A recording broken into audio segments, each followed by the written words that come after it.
Once upon a time, in a royal family, a little girl was born. The princess was the king's and queen's firstborn. The loving parents named her Camilla. The king adored his daughter. He spent with her all the free time he had away from affairs of state. Every evening, he read the princess fairy tales. Sometimes he sat her on his lap and told various amusing stories. Young Camilla loved drawing. She sketched her happy family and showed her parents the images. They always complimented their daughter and admired her masterpieces, even though they were only a child's drawings. Following the king's orders, servants carefully hung them on the palace walls. The princess enjoyed this very much. As a rule, she was a jovial and joyful girl. But sometime later, Camilla gained a little brother and her life changed. Her parents were now quite preoccupied with the baby and had practically no time left for their daughter. The nannies who cared for the princess could not replace her mother and father. Camilla felt forgotten. In the palace's vast chambers, her bright laughter ceased to be heard. The king and queen still greatly loved their daughter, but little Andrew, the younger brother's name, needed much attention. In addition, the king had to battle enemies to defend his lands. He was constantly away at war. He could not, as before, tell stories and read to Camilla before bedtime. In the rare moments when the king returned to the palace, he divided his attention between the princess and her little brother. Camilla loved Andrew. How could one not love the little blue-eyed angel?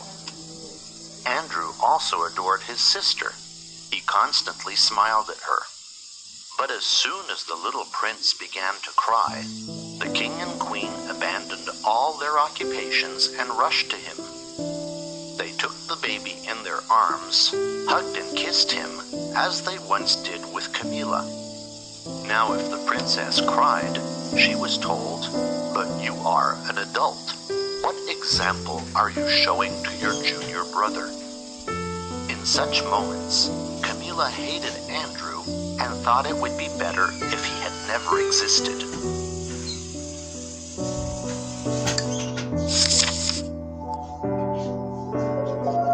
One evening, the king did not read to his daughter because little Andrew had a tummy ache. He and the queen tried to lullaby the infant to sleep. Saddened, Camilla sat near a window. She watched shooting stars fall to the ground one after the other. Then she remembered, if a wish was made at that very moment, it would come true. "I want my younger brother to cease to exist," murmured the girl. Suddenly, she saw a tiny star detach itself from the sky and fly directly towards her. The princess feared the star would fall and burn everything around it with its intense flame. But for naught, the tiny star was in fact a tiny fairy. "Hello, Camilla. I am Star Fairy, guardian of the wish registry. If someone makes a wish while a star is falling, I enter it in my register. However, you made a terrible wish. Are you certain you want it to come true?" she asked the princess. "As soon as Andrew appeared, father and mother stopped loving me," complained the girl. "Why do you believe this?" "Because they stopped playing with me and no longer read me fairy tales. They spend all their time caring for him," said the princess sadly. "I do not think this is the case. Your parents love you both. I can, of course, take note of your wish, but think it over carefully, as you may later regret it." Star Fairy produced her register. It was a thick, ancient book containing pages filled with notes. The fairy hesitated, but Camilla was adamant. Sighing, the enchantress regretfully noted the princess's wish in her register. "And when will this come true?" asked the girl. "Not soon," snapped the fairy. She slammed her register shut and flew away.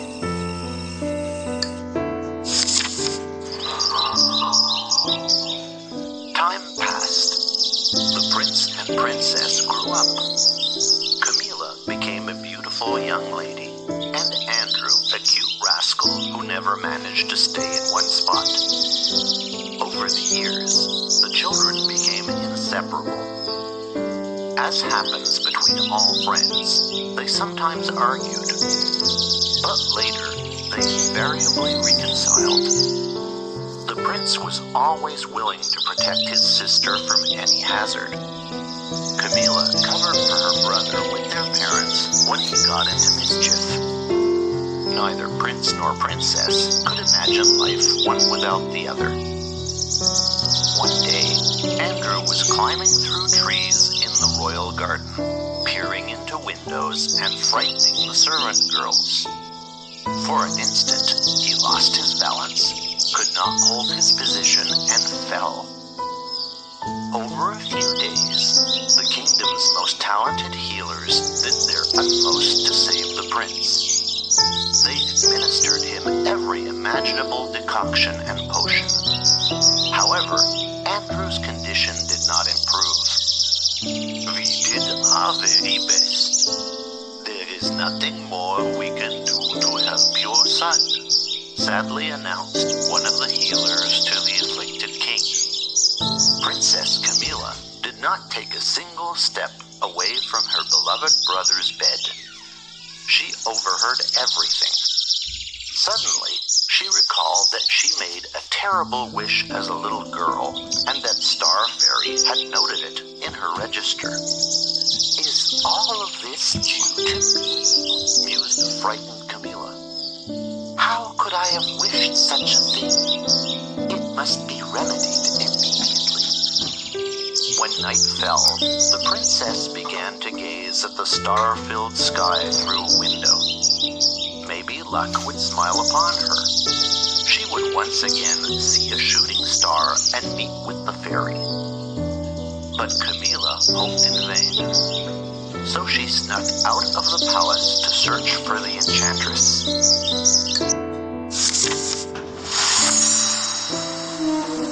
The girl wandered wherever her eyes guided her, occasionally asking passers-by if they knew where Star Fairy lives. Alas, not a soul had heard of her. Following a long, although unfruitful search, the princess had become totally discouraged and decided to return home. While crossing a wood, Camilla saw a moth trapped in a spider's web. The kind girl could not ignore this and helped it escape from the web. The moth thanked the princess and flew off. Darkness approached. Camilla wondered where she could spend the night. Suddenly, she saw a small house near a pond with an old woman on its porch. "Hello, Camilla," she greeted the princess. "How do you know my name?" asked the girl, surprised. The old woman knew everything since she was an ancient witch. Her name was Elixtalix. "How could I not know you? You are a princess. The entire kingdom knows you. Come into my home. I shall feed you and brew you some tea. You can continue your voyage in the morning," kindly invited the old woman, pretending to be nice.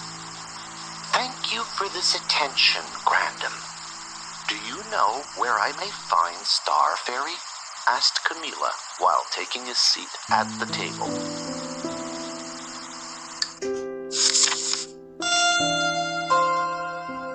"She is the one who notes shooting star wishes in her register?"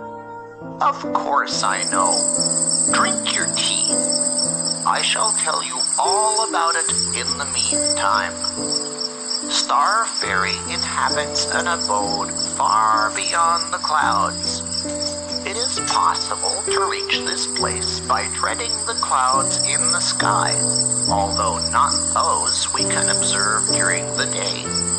Rather, on those born at the extremity of moonbeams, where the moon is lost in watery reflections. But in order to travel on moonbeams, one must know how to walk on water. Is this possible? Asked an incredulous Camilla. Oh yes, I recently walked on the pond myself. I have a special amulet for this, bragged Elixtilence.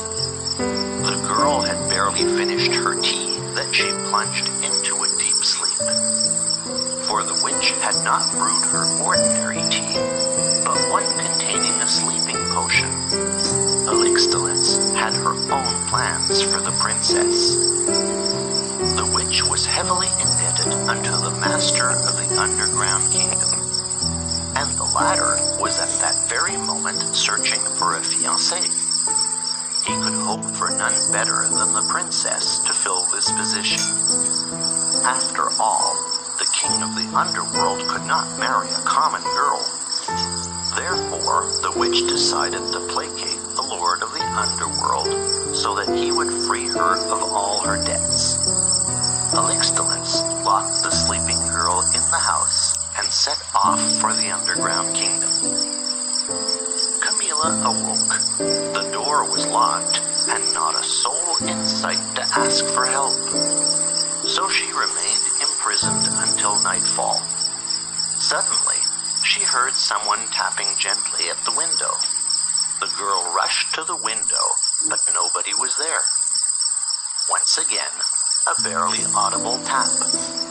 Camilla could still not see anyone other than a tiny moth which flew towards the light and collided with the glass. The girl opened the window. The moth immediately flew inside. Oh, I thought I would fail, it squeaked. It was the moth which Camilla had rescued from the spider's web. You have to escape, princess, it said, telling the girl what ruse Elixtilence had imagined.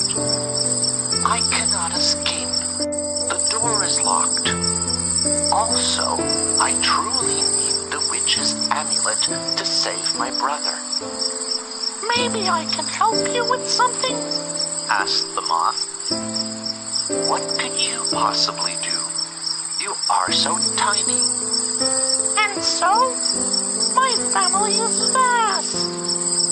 If you decide to escape, let me know. We shall help you, promised the courageous moth.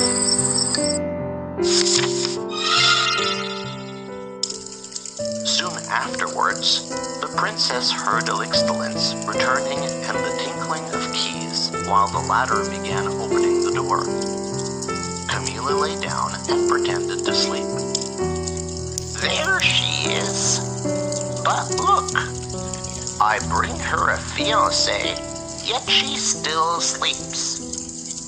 The witch was followed by the lord of the underground kingdom, who stumbled into the room, a plump, bald dwarf with an ugly wart decorating an enormous nose.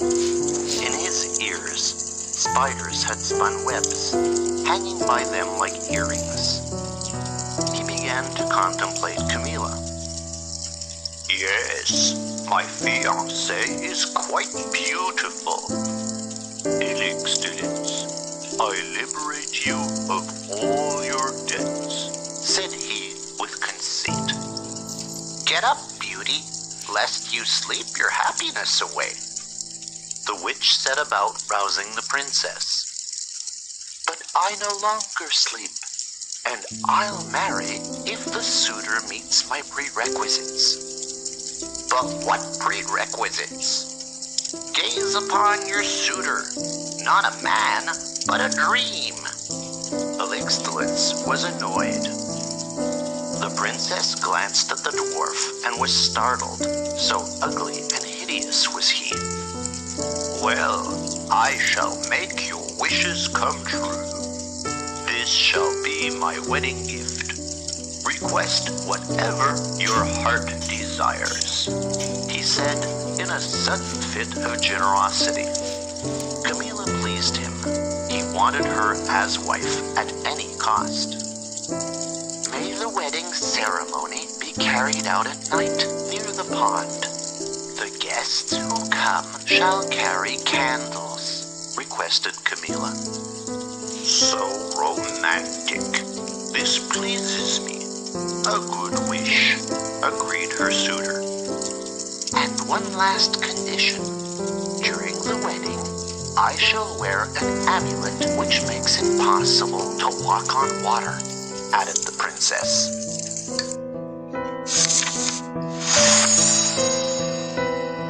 Night arrived. Freakish guests began gathering near the pond. Nix emerged from the water, accompanied by Nixie. Homely trolls and dwarves came to congratulate the newlyweds. Swamp vampires crawled in, and along with all the other creatures, began lighting candles.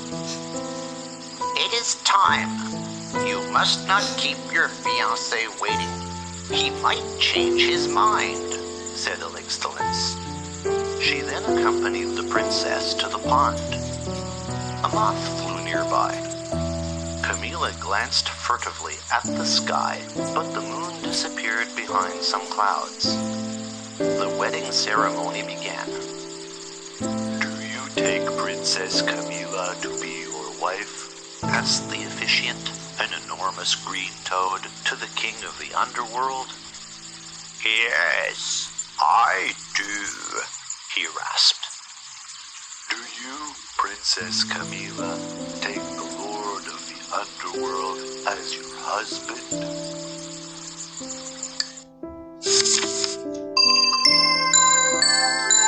The guests held their breath, awaiting a response from the bride-to-be. The girl gazed hopefully at the sky. She noticed that the wind had suddenly dispersed the clouds. The moon appeared. In the mirror of the pond's water, moonbeams were reflected. "Come help me. You are my only hope," the princess murmured to the moth. He did not dawdle. Out of nowhere, a horde of mosquitoes and other tiny winged beasts swooped in. The lit candles were effective beacons for them. Benefiting from the fact that all the guests were trying to brush off the insects, Camilla rushed along the moonbeam, where the nocturnal body sunk into the waters and celestial clouds are born. The witch noticed that Camilla was fleeing and took off after her, but nearly drowned. She had given her amulet to the princess and had no other. "What a wicked girl!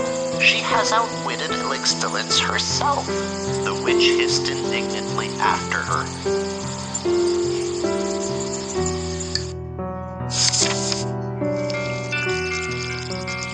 Princess Camilla ran to the end of the moonbeam and saw celestial clouds rising from the water. She clambered onto a fluffy cloud and rode it towards the stars where lived the fairy, guardian of the wish registry. "Camilla, what a surprise! Maybe your wish has still not come true?" asked Star Fairy when Camilla found. "Quite the opposite. Quite the opposite. I do not want it to come true. Dear Fairy, Andrew is the best brother in the world. I am terribly fearful of losing him. I was so wrong." The princess broke into tears. "Ah, well, it is good that you love Andrew so. I shall cancel your wish. Do not worry. Your younger brother shall get well," the enchantress reassured Camilla. She added as a farewell, "If If you want me to enter and you wish in my register, make it while a shooting star is falling. Only be sure it is a good one this time. In that case, you shall not be afraid that it comes true." With these words, the fairy vanished into the night. Celestial clouds lowered the girl onto a moonbeam in the fountain of her parents' palace.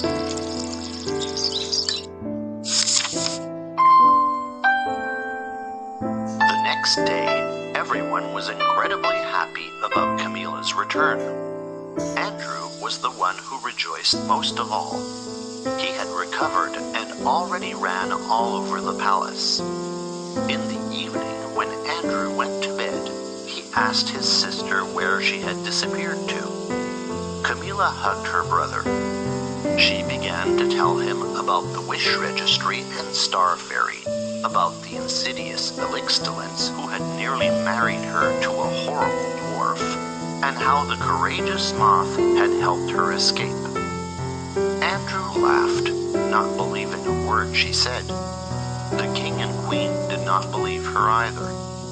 The parents even wanted to punish the princess, since she had worried them greatly with her sudden disappearance. However, they were so glad their beloved daughter had returned that they only hugged and squeezed her tight. Camilla promised her mother and father never to leave home again without their knowledge. As well, she no longer needed to search for the fairy, guardian of the wish registry. After all, she still had the magical amulet with which she could visit Star Fairy during any moonlit night.